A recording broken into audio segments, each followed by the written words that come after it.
इस बहस की शुरुआत करूं सर, उससे पहले जरा एक बार ये भी बता दूं कि इस वक्त भी जब हम बात कर रहे हैं तो सेना का एक ऑपरेशन कश्मीर के किश्तवाड़ में चल रहा है। मैं ये बता दूं कि एक ऑपरेशन जम्मू कश्मीर में चल रहा है, 48 घंटे से सर्च ऑपरेशन जारी है। जंगल में 3 से 4 आतंकियों के छिपे होने की आशंका है और वहां पर सेना लगातार लोहा ले रही है इन आतंकियों से। यह बताना इसलिए जरूरी है क्योंकि जब हम एक समय इस देश में सेना के ऑपरेशन पर और पाकिस्तान को कैसे मुंह की खानी पड़ी है उसे लेकर एक बहस छेड़ेंगे तो जरा ये ध्यान में रखें कि हमारी सेना इस वक्त भी एक ऑपरेशन को अंजाम दे रही है। और आज अगर मुझे ये पूछना पड़ रहा है कि राजनीति या राष्ट्रनीति, तो जरा सोचिए कि ये सवाल की जरूरत क्यों है।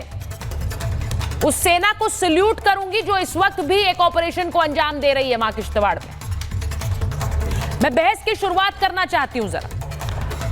मैं सबसे पहले एक बार एयर कॉमोडोर बहल आपके साथ शुरुआत करती हूं क्योंकि बहुत सारे सवाल पूछे जा रहे हैं। मैंने जैसा कल कहा था, राजनीति में जब घुस जाते हैं तो फिर तो शायद उसके लिए समय हमेशा ही कम रहता है, लेकिन ये सेना का जो ऑपरेशन इस वक्त चल रहा है सर किश्तवाड़ में, और इस वक्त भी सेना लोहा ले रही है उन आतंकियों से।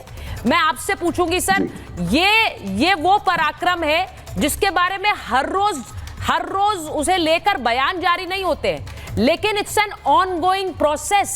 और इसीलिए जब हम सेना की बात करते हैं या फिर हम कोई भी सवाल ऐसा उठाते हैं जो रिमोटली भी सेना के इस ऑपरेशन या उनके पराक्रम पर कोई लकीर खींचे, तो मुझे लगता है हमें ध्यान रखना चाहिए कि वो अभी भी एक ऑनगोइंग बैटल है। बिल्कुल सही कह रहे हैं आप। सेना के लिए कोई भी पीस टाइम नहीं है। Yes. हमारी अलर्ट स्टेट और हमारे ऑपरेशंस डेली चलते रहते हैं, और खासकर अब जबकि ऑप सिंदूर खत्म नहीं हुआ है और ऑप सिंदूर में हम देख रहे हैं कि उनका बिहेवियर कैसे है पाकिस्तान का। क्या वो कोई गलत काम या मिस एडवेंचर करने के लिए तैयारी तो नहीं कर रहे। हमारे सारे एयर डिफेंस सिस्टम्स, हमारी आर्मी को आप जो ये दिखा रहे हैं पिक्चर्स, शोपिया में पहले 3 मारे थे, उसके बाद साउथ कश्मीर में 3 मारे, अब ये मार रहे हैं 3 इस जगह पे जहां 3-4 जिनको घेर लिया गया है, और मैंने सुना है कि शायद 2 को मार भी दिया है। तो ये कहीं ना कहीं हमारे ऑपरेशंस में कंटिन्यूअसली हमारी सेना जो है ना केवल अलर्ट रहती है बट ऑपरेशंस में ही रहती है। और ये जो लो इंटेंसिटी कॉन्फ्लिक्ट के ऑपरेशंस है ये कभी खत्म नहीं होते। ये कहना कि हमारी सेना ने क्या किया है, शायद ये हमारे लिए एक जरा चोट की बात आ जाती है, क्योंकि हमारा ऑब्जेक्टिव क्या था जब वो ऑपरेशन शुरू हुए। हमारा ऑब्जेक्टिव था कि मिट्टी में मिलाओ उस आतंकवादी संगठनों को जिन्होंने हमारे देश के अंदर इतना बड़ा हमारे अस्तित्व पे जो वार किया उसके ऊपर। तो हमने वो पहले दिन ही 9 टारगेट्स के ऊपर अटैक किया, जहां जैश ए मोहम्मद, लश्कर तैयबा, हिजबुल मुजाहिदीन, यहां तक कि 100 किलोमीटर अंदर घुस के बाबलपुर में न केवल उनको तबाह और बर्बाद कर दिया उस सेंटर को जहां पे रिक्रूटमेंट, इंडोक्ट्रिनेशन और ट्रेनिंग दी जाती थी, बट उन लोगों में 12 से 14 तो उसके अपने मसूद अजहर के अपनी फैमिली मेंबर्स थे। और अगर लश्कर तैयबा का देखें हम, मुरीदके के अंदर अबू जिंदल जैसे खूंखार आतंकवादियों को भी मारा। कई ऐसे आतंकवादियों को मारा जो मुंबई अटैक में या फिर पहले जो हुए थे पठानकोट या जो पुलवामा अटैक में जो इन्वॉल्व थे, उनमें से कई तो उसमें भी थे आतंकवादी, उनको भी मारा गया। तो ये बहुत बड़े बदले हमने लिए हैं। हालांकि मैं बदला नहीं कहूंगा, मैं ये कहूंगा कि हमने न्याय किया जो एग्जैक्टली सर। और मुझे आपने बिल्कुल सही कहा कि ये बदला नहीं है, ये न्याय करना है, और सेना न्याय ही कर रही है इस वक्त। मैं सवाल इसलिए पूछ रही हूँ कॉमोडोर बहल क्योंकि आप इतनी बार ये बताते हैं, एम्बेसडर वोरा बैठे हैं यहाँ, इतने जो जानकार लोग हैं वो ये बताते हैं कि कैसे सेना का ऑपरेशन चल रहा है, वो ये भी बताते हैं कि कैसे पिछले कुछ दिनों में कई आतंकी मारे गए हैं, लेकिन फिर भी सवालों की भरमार रहती है, ये सवाल खत्म नहीं होते हैं। मैं आपसे पूछूंगी जरा, सुनील जी आपसे पूछ रही हूँ, क्या जब आपने पहलगाम के बारे में सुना, जो आतंकी हमला हुआ, क्या आपका खून नहीं खौला था सर? सिर्फ एक छोटा सा सवाल है, क्या आपका खून खौला था सर?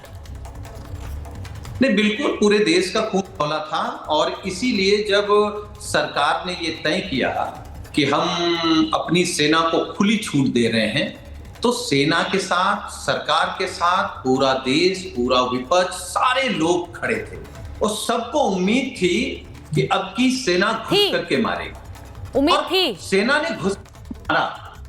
उम्मीद थी, पूरी नहीं की क्या? उस उम्मीद को पूरा नहीं किया क्या?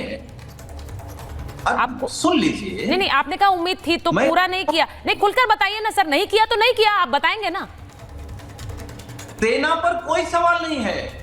सेना के हाथ कौन बांध रहा है? सेना का हाथ बांधने वाला कौन है? जिसने कहा था हमने सेना को खुली छूट दे दी।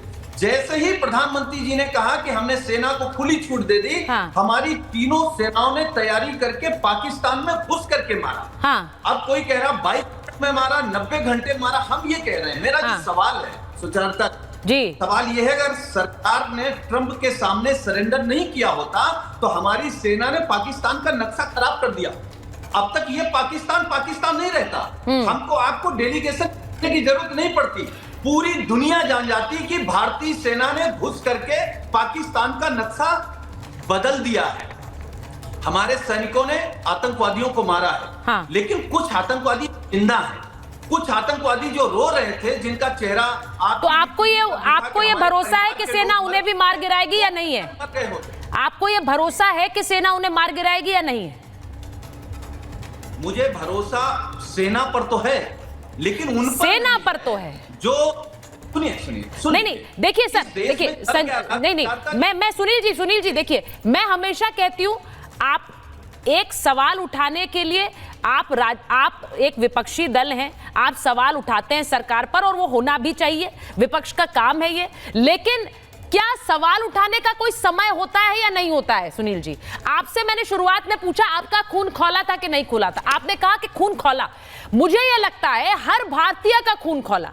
मैं इसलिए यह सवाल आपसे पूछा क्योंकि जो नेता प्रतिपक्ष हैं वो सवाल पूछ रहे हैं कि भाई कैमरे पे आपका खून क्यों खौलता है? अरे भाई, देश के प्रधानमंत्री का खून नहीं खौलेगा क्या?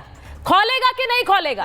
एक आम भारतीय का खून खौलेगा, लेकिन अगर प्रधानमंत्री उस गुस्से का इजहार करेंगे तो वो पूछा जाएगा कि कैमरे पर क्यों खोल रहा है। अरे भाई, देश के प्रधानमंत्री जहां बयान देंगे वहां कैमरे लगे ही होंगे, तो क्या उन्हें ये देखकर अपने खून को खौलाना चाहिए कि मैं कैमरे पर इसका इजहार नहीं करूंगा? ये किस तरह का बचकाना सवाल है? सवाल मैंने सिर्फ मुझे लगता है, और समय ये राजनीति का है क्या?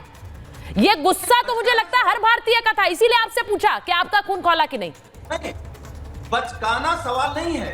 अगर माननीय प्रधानमंत्री जी कैमरा लगा करके ये कहेंगे कि हमारे नसों में खून नहीं है, सिंदूर है, तो सवाल तो खड़ा होगा। हाँ। और मैं एक बात लगातार कह रहा हूं, पिछले 11 सालों से इस अपने देश का लगभग मीडिया इस प्रयास में है कि गंगाधर को शक्तिमान बना दिया जाए। हाँ। लेकिन गंगाधर जितनी बार चक्कर मारते हैं वो गंगाधर ही रह जाते हैं। अगर शक्तिमान होते तो ट्रंप के सामने घुटने नहीं टेकते।